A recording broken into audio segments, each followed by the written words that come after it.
right, so Die Hard. All right, so Die Hard. Continue. I don't know that we really have a good framework for Die Hard anymore. I mean, but contextually, let's say that Die Hard's the greatest action film ever made, and is the archetype for all modern action films. Right. And so right now, let's go around the table and see if we can come up with some coherent talking points about Die Hard and why we each love it, and if we have any criticisms or critiques, I'll accept them too. Okay. Okay. Well, I'd say I'm gonna start. You can start. Okay. Okay. I figured I was gonna start. I figure like, for me, like the greatest, this film's like greatest start.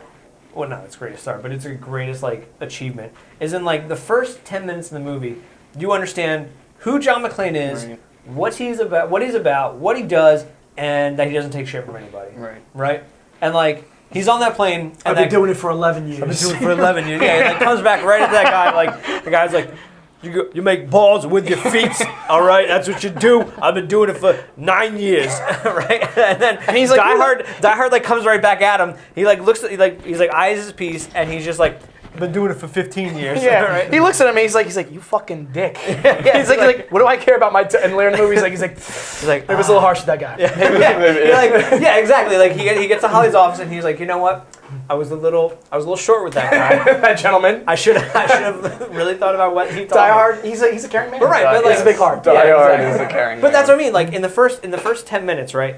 Like he's got that giant bear, that giant goofy bear, and you're like, all right, this guy loves somebody. Yeah, he has good banter with Argyle. Argyle said, yeah, he's Argyle sets him up. Argyle's like, so is he divorced? Yeah. Right? Such a good thing. Like Argyle, like interrogating him sets up everything. You know what I mean? Very fast, Argyle. Very fast. If I may, the movie also does a really good job in the first 5 minutes of being like, you're in LA. Now this is Los Angeles. Yeah. And I think in the 1980s, like specifically, like films from 1988, we really get a good sense of the social milieu, fucking California. You know, like the second he walks in the airport. Right. The second he meets Argyle. Right. This guy jumps down his throat and he's like, hey man, and the second that John McClane rebuffs any Argyle's questions, he doesn't stop. He's like, no man, your business is my business. He's this is California. Like, who do you think you? And that's another you thing have this too. East Coast New York cop who all of a sudden he warms up and he's like, okay, this is a good guy. He's not just some dickhead, real hard screw or whatever,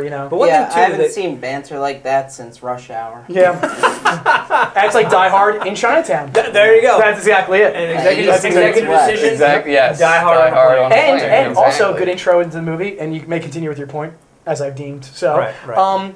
As I've moderated. As I am moderating. I am moderating. Run DMC Christmas song. Continue. So now you know what the setting is. Right. That's what everyone forgets about. You're like my girlfriend and I watch Die Hard on Christmas every year. Most people will watch Rudolph and Retarded Frosty. Yeah. But we watch Mr. Heat Miser. right. Mr. Happy birthday. But we watch Die Hard once a year because it's the best. It's the best Christmas movie because it sets up in the beginning. It's like, this is Christmas, in case you forgot. And then all this shit happens, and then at the end of the movie, it's like, oh yeah, it's still Christmas. It's still Christmas. Right. Merry Christmas. But Merry Christmas, John McClane. And Holly Gennaro. Or Holly McClane. Holly Gennaro Christmas McClane. to everyone. Yeah, that's very good. She's a professional woman. She's a professional woman. She goes by all. And these guys are Japanese, all right? Yeah, and she had to keep her name. Because they're very traditional countries. Because they're traditional countries. It's like, I don't see you signing that name on the end of the checks. I don't know the line. Yeah, but that's what it is. I blew it. But that's what's great about it. And when I was rewatching it the other day, I noticed this thing, right? Like John McClane has a lot of boyfriends in the movie, right? He's got the dude on the plane. Got it. Carl Winslow. He's got Argyle and Carl Winslow, and for a half second, Mr. What's his name? Ellis. No, not Ellis. Ellis is a dick. Mr. Takagi? Takagi. Yeah. For a split second. He gives him a look, right? The greatest second, they're like greatest buddies, line right? in the movie. Well, not. I mean, again, that's movie's probably full the of basis. the movie's full of This is the great basis of the lines. show. How many times are you gonna hear me say the greatest? The But greatest. he says, "Hey, we're flexible. Pearl Harbor didn't work out, right. so we got you with tape decks." Right. You know, Like they have him this and nice Takagi had a little moment That's in the what I mean. elevator. He's got all these Hey, remember when we murdered you guys when you were asleep? At anchor in dock. Yeah, that's okay, because we got you some. We're cool. We're good VHS now. It's all right. But that's what I mean. He has all these boyfriends in the movie. Not to be well, this movie is even him and Hans have that's what I mean. They have a relationship, and the movie. I mean, they really when they were filming the Him movie. and Holly don't really have a relationship on screen until until the end of the movie, until like the third act. All you know is that he's trying to get to her. Exactly. They have this little interaction in the beginning. They're separated for like the second act, and the third act they get back together. Right? It's an odyssey. It's Ulysses' journey because but that's what I mean. You know how much he loves his wife because he's just trying to get back to her. Right. So and Argyle interviews him, and whatever. Right in the beginning and all. But like he's got like all these dudes he's hanging out with, and I think at some like executive meeting, someone was like, we need to tell the audience that he's not gay, right? So there's 2 minutes in the beginning. I was watching this again. There's 2 minutes in the beginning. right. Wait. For some reason, What did right? you? I think if you have any question about John McClane's sexuality, there's like 2 moments in there that like, okay, so like when he's getting off the plane, he has this little like eye contact with the stewardess, right? Right. He has a little right. Is that in the second one? He does the right. I think it's in the second one. Well, he gets just the facts man. He's going. He gets the bear down from the thing.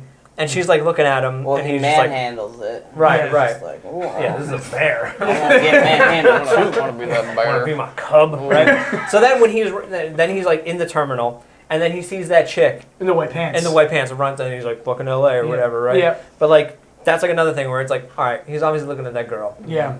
Because, that moment on the plane, very genuine. Yeah. Yeah. That whole plane scene is like. Thanks, Sybil. Thanks, Moonlighting. That warmed him up. It warmed him up. Yeah. Right.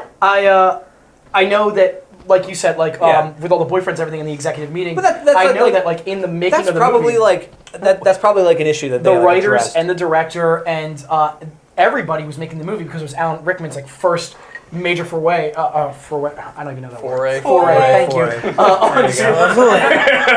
On the screen, they were like, we need the two of them to interact at some point. Right. And even their relationship is taken, even though it's like under false pretenses, Wait, who? or Hans Gruber and John McClane. Even though like we're led to believe that John doesn't know who Hans is. He does. The reveal is that, like, he figures it out. And he's like, no, boy, I'm thinking I'm fucking stupid, But even when they, like, have that little moment together, Bill Clay, it's like. But yeah, there's like that, Bill Clay. Dude, that's good as hell. That's it. And like they show you the thing as if like John McClane has like looked at it already, like, but he probably has. He even cares about Ellis. He does. Yeah, he does. He's like, who cares? Ellis, you don't know who these people are. Yeah. Hans. Bobby.